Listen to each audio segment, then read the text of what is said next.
Goeiemôre, dit is Sondag die 15de Junie, die jaar 2025. En dis my voorreg om met jou te gesels vandag. Ek het vanmôre al reeds by 'n gemeente gepreek.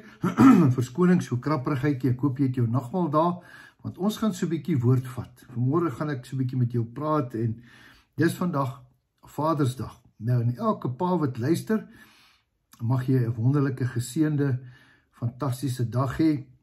Weet dat die Here jou baie lief het en dat jou beste ook voorlê. Nou, ek gaan 'n bietjie vandag praat oor die Engelse, het 'n woord wat hulle gebruik, the ultimate father. Nou, ek en jy as paas, en ek is ook 'n pa, ons is almal gebroken. Ek het 'n wonderlike vader gehad, maar hy was ook gebroken. Hy was die naaste en perfek wat jy kon kry, maar hy het maar baie foute gemaak, en baie van die foute wat hy gemaak het, wil ek nie op my kinders herhaal nie. So ons almal is gebroken. Daar is nie 'n perfekte pa hier tussen ons mense op aarde nie. Ja, daar's paas wat wonderlik is, wat geld gee, wat liefde gee, wat baie goed gee en goed sorg. Maar daar's net een Vader en hy's ons hemelse Vader. En ek wil vandag 'n bietjie oor hom praat. En daar's nie 'n mooier deel in die Bybel waar Jesus ons kom eintlik vertel wie hy is nie. Nou as jy wil weet wie iemand is, vra vir iemand wat by daai persoon bly. As jy wil weet wie ek is, moenie vir my vra nie, gaan vra vir die persoon wat by my bly, soos my vrou en my kinders en al die mense om my. Ja, hulle gaan vir jou presies sê wie ek is, want hulle ken my grappies en my niertjies en my sit en my staan en al die goedjies. So, Jesus was die enigste ene wat ooit op die aarde sy voete gesit het, wat ons kom leer het oor ons hemelse Vader. What a man, what a God, what a awesome Father he is. Nou, hy kom en dan vertel hy stories. Jesus kom vertel stories. Nou, ek gaan vir julle vinnig hier lees. Julle ken hom so goed, die gelykenis van die verlore seun. Kan ek hom gou vir jou lees? Ek lees hom uit Lukas uit. Dan gaan ek gou vir jou lees uit Lukas uit. Wat sê hy vir jou? Uit Lukas 15 vers 11. En hy het gesê, 'n man het 2 seuns gehad. Nou praat ons hier van Jesus wat gesê het, hy het nou uiteindelik die Vader in die hemel beskryf.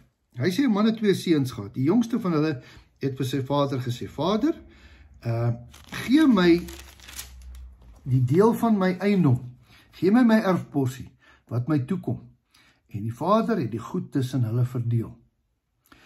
En nie baie lank daarna nie, het die jongste seun alles bymekaar gemaak en weggereis na 'n ver land, en daar het hy sy eiendom verkoos deur losbandig te lewe.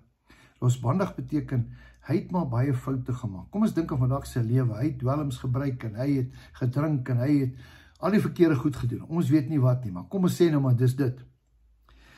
En nie baie lank daarna nie, het hy weggereis na 'n ver land, en daar het hy alles deurgebring. En vers 14, toe hy alles deurgebring het, toe kom daar 'n swaar hongersnood in daardie land. En hy het begin gebrek ly. Jy sien, tydelike goed hou nie lank nie. En toe het hy hom by een van die burgers van die land gaan voeg. En daar het die hom in die veld gestuur om varke op te pas. Nou kan jy dink vir 'n Jood om varke op te pas. Liewe aarde vriende, Jode hou nie van varke nie. Hulle eet nie varkvleis nie. Dis 'n vernedering. Hierdie rykman se seun moes varke oppas. Hoor 'n bietjie wat sê hy. En daar het hy verlang om sy maag te vul met die pele wat die varke eet. En niemand het hom dit gegee nie. Hierdie man is tussen die varke. En hy sien hoe eet die varke. En hy sien, maar niemand gee vir hom ook varkkos nie. Hoe sleg moet dit met jou gaan as jy 'n Jood is en jy is by 'n plek wat hulle nie eens vir jou wil varkkos gee nie. Vers 17. En hy het tot homself gekom. Wat 'n wonderlike plek, as ek en jy tot onsself kom. En hy het gesê, hoe baie huurlinge het my vader, het oorvloed van brood, en ek vergaan van die honger. Ek gaan opstaan en na my vader toe gaan, en ek sal vir hom sê, Vader, ek het gesondig teenoor die hemel en voor u. Ek is nie meer werd om u seun genoem te word nie. Maak my soos een van u huurlinge, u slawe. En hy het opgestaan. Hierdie is pragtig. Hierdie is die draaipunt in elke mens se lewe. Wanneer jy iets doen, baie mense praat. Hy het gesê, ek gaan opstaan. Hier kom hy. Ek het opgestaan. En hy het opgestaan en na sy vader toe gegaan. En toe hy nog ver was, het sy vader hom gesien en innig jammer vir hom gevoel en gehardloop en hom omhels en hom hartlik gesoen. Nou kom ons stop gou 'n bietjie daar. Hierdie pa het nie soos 'n tipiese Afrikaanse pa gesit en wag en elke dag op daai stoep gekyk en vir sy vrou gesê, vrou, daai laaitjie, hy gaan nie net weer hier kom en sy lyf hier rondswaai en maak asof hy hier als dit nie. Hy is nie goed genoeg nie, ek gaan hom wegjaag. Ek glo dat die Afrikaanse pa sou dit gesê het, en miskien dit gedoen het ook. Maar kom ons hoor 'n bietjie, wat maak ons hemelse Vader? Hy sê, en die seun sê vir hom, Vader, ek het gesondig teen die hemel en voor u, en ek is nie meer werd om die seun te wees nie. Kan ek vir jou sê, jou sonde maak nie van jou 'n slaaf meer nie. I am not a slave of fear, I am a child of God. Nou kom hier die seun, en hy voel so 'n sondaar, hy voel so mismoedig, hy is nie meer werd om te sê, dis my papa daai nie. Maar die vader sê vir sy diensknegte, bring die beste kleed en trek het aan, geef hom 'n ring vir sy skoene en vir sy voete, en bring die vetgemaakte kalf en slag dit, en laat ons eet en vrolik wees, want hierdie seun van my was dood, en hy het weer lewendig geword, hy was verlore, en hy is gevind, en hulle het begin vrolik word. Wat 'n storie. Wie vertel het? Jesus Christus, die seun van God. Hy is die enigste een wat ooit sy voet op die aarde gesit het, wat die hart van die Vader geken het. Kan ek vanmôre julle voorstel, aan die wonderlikste wese wat daar is, hy lewe, hy is ons papa, hy is ons Vader. Onthou Jesus het ons geleer met ons Vader wat in die hemel is. Ja, what a mighty God we serve. Ek en jy het vandag die reg om kind van God genoem te word. Almal wat Jesus aangeneem het, het hy mag gegee om kind van God genoem te word.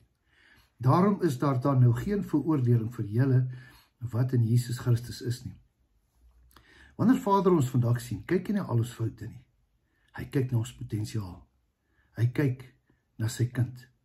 Jesus het ons in ons plek gesterf en ons het kinders geword in sy plek. Wat 'n wonderlike storie. Wat 'n wonderlike Vader het ons nie. Ek gaan vanmôre vir jou vra om saam met my nagmaal te gebruik. En net dankie te sê vir ons hemelse Vader dat hy Jesus gestuur het om ons te kom red. Wat 'n wonderlike storie. Kom ons vat vanmôre die nagmaal en sê dankie vir Jesus. Dat hy gekom het en hy het net een doel gehad om ons te kom red van slawerny, dat ons kinders van God genoem kan word. Kom ons eer dit vanmôre tot sy gedagtenis.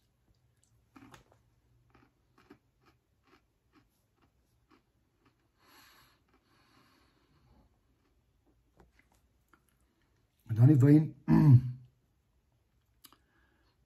hierdie is sy bloed, wat Jesus gestort het, omdat Vader hom gestuur het en gesê, gaan haal my kinders, ek wil met hulle versoen.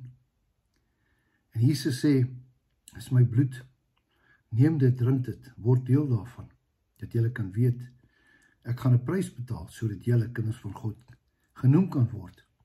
Dat julle nie meer kan sê, ons God in die hemel nie, wat julle vandag kan sê, onse papa, onse Vader, wat in die hemel is. Kom ons drink dit tot sy gedagtenis.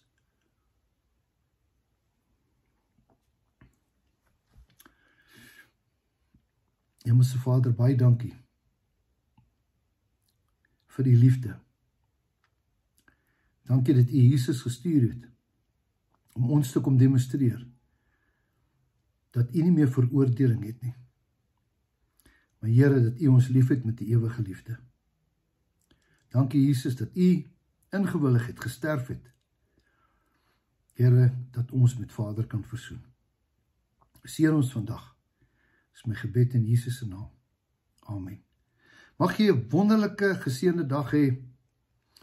En al die ander mense, as jy 'n pa het ergens, bel hom. Sê vir hom jy's lief vir hom, seën hom. Onthou, jou beste lê voor.